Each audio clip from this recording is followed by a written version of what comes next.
11 August 2025 रोजी गुन्हे शाखा युनिट क्रमांक 2च्या पथकास मिळालेल्या माहितीप्रमाणे इसम नामे ऋषी शंकर गोहर वय 19 वर्ष राहणार बेलपुरा अमरावती शहरात ऑनलाईन पद्धतीने कुरिअरद्वारा घातक शस्त्रे बोलावून त्याची विक्री करतो अशा माहितीवरून सदर इसमास त्याच्या राहत्या घरून ताब्यात घेऊन त्याच्या घराची झडती घेतली असता एक लोखंडी तलवार व एक कोयता जप्त करण्यात आला। तसेच नमूद इसमाच्या मोबाईलची पाहणी करता त्यामध्ये त्याने टॅगटॉय या ऑनलाईन साइट वरून 3 चाकू ऑर्डर केल्याचे व ते आजच ब्ल्यू डार्ट कुरिअर अमरावती येथे आल्याचे निष्पन्न झाल्याने तात्काळ आरोपीस भूमिपुत्र कॉलनी अमरावती येथून ब्ल्यू डार्ट कुरिअर च्या कार्यालयात जाऊन आरोपीने टॅगटॉय या ऑनलाईन साइट वरून गुरुग्राम हरियाणा येथून मागविलेले 3 चाकू कुरिअर कंपनीच्या ऑफिस मधून जप्त करण्यात आले।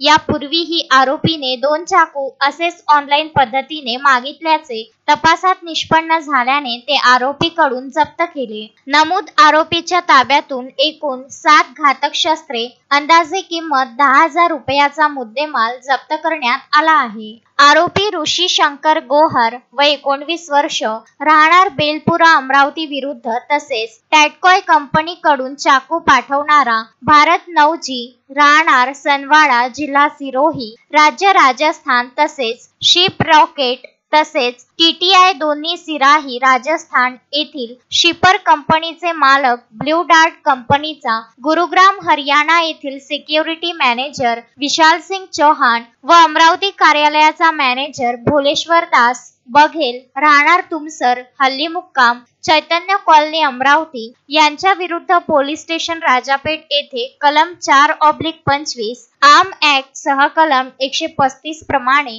गुन्हा दाखल करण्यात येत आहे। शोएब खान, विदर्भ न्यूज, अमरावती।